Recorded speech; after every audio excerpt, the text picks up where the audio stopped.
Hello everyone. So I have put so many videos for wound care management. So in this video I am going to talk with you regarding topical wound care agents. Everybody, as you all know, that most of wound care professionals know about saline, betadine, but I am going to talk much about the available wound care products in India and their indications also. So normally once the patient comes to your OPD, you will classify the wound as exudative, non-exudative, infective, and based on that you are going to give particular topical agents. Usually we will wash the wound with the saline. So following that we will apply some topical agents if it is mildly infected. Here I will show you what are the products we are using in our wound care division. So if you see this one, these are the products we are using in our wound care division. Some will be solution, some will be gel, some will be powder form, and all these things I'm going to tell you in a small gist. So once the patient coming to walk into our OPD, we'll wash with a plain saline, and sometimes we use this kind of solution.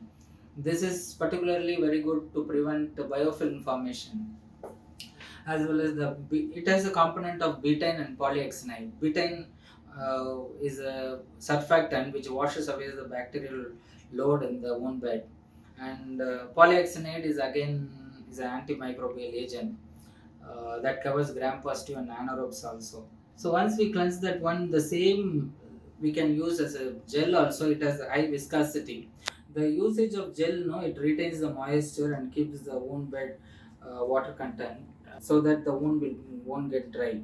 So other component is similar to the solution what I explained earlier. And once this is done, if it is a cavity wound, we usually pack it with collagen particles. So there are different collagen particles available in the market. Collagen comes with the muprocin combination also. If it is a wound like this, the cavity, if you see this one, it is very deep. So we can fill this with collagen particles, and then if you do regular daily dressing, this kind of wound can be, as you all know, the collagen and the hyaluronate, all these are matrix substance, which is good for wound bed as well as the matrix formation. Again, once the wound is healed, if you are awaiting for the skin to come, for this example, this kind of wound, it is a granulating raw area. For this kind of wound, you can apply growth factor. There are platelet derived growth factor, epidermal derived growth factor. So these are all the this thing growth factors what we are using. So the thing is, we cannot use growth factor on a long term basis. Why? Because there are some evidence which may be having some carcinogenic effect also. But the only disadvantage, no, these are not thermostable. This need to be kept in the refrigeration and around 2 to 8 degrees Celsius.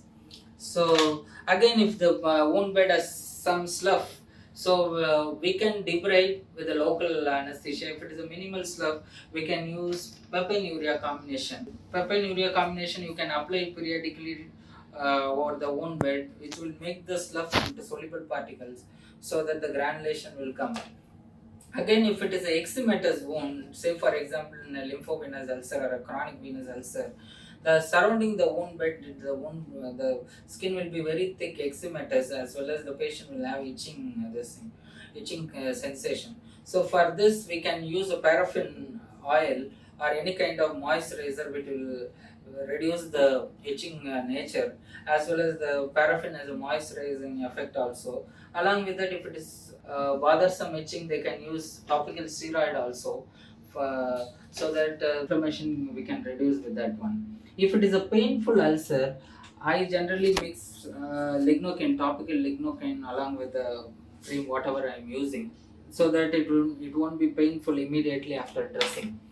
So there are a few solutions available in the market like supraoxide ion. So it is oxidized water or electrolyzed water along with hypochlorous acid component.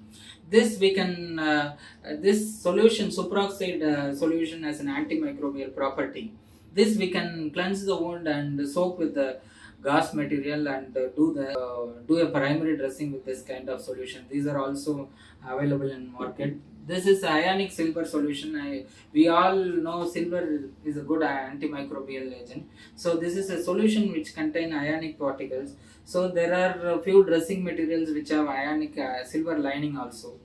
Uh, like that, this is also in a solution form. And then there are a few more substances like povidone, what we are commonly use in our practice. The povidone as well as hydrogen peroxide we generally don't use at our setup except a suture line.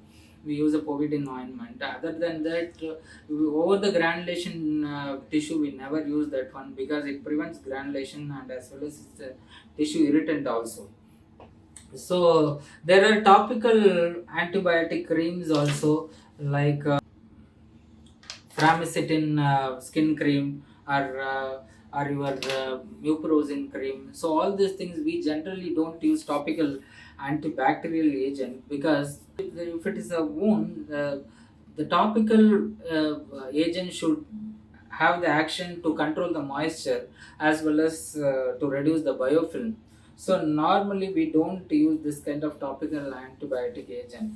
We'll debride the wound and we'll give some topical agent to maintain the moisture in the wound bed.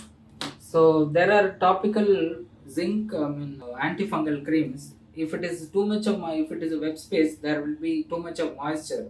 To absorb that one, we can use clotrimazole dust powder. So this will absorb the moisture and it is a good antifungal agent also. If it is slightly antifungal, if you want a antifungal agent in a cream base, you can use terbinafine cream also.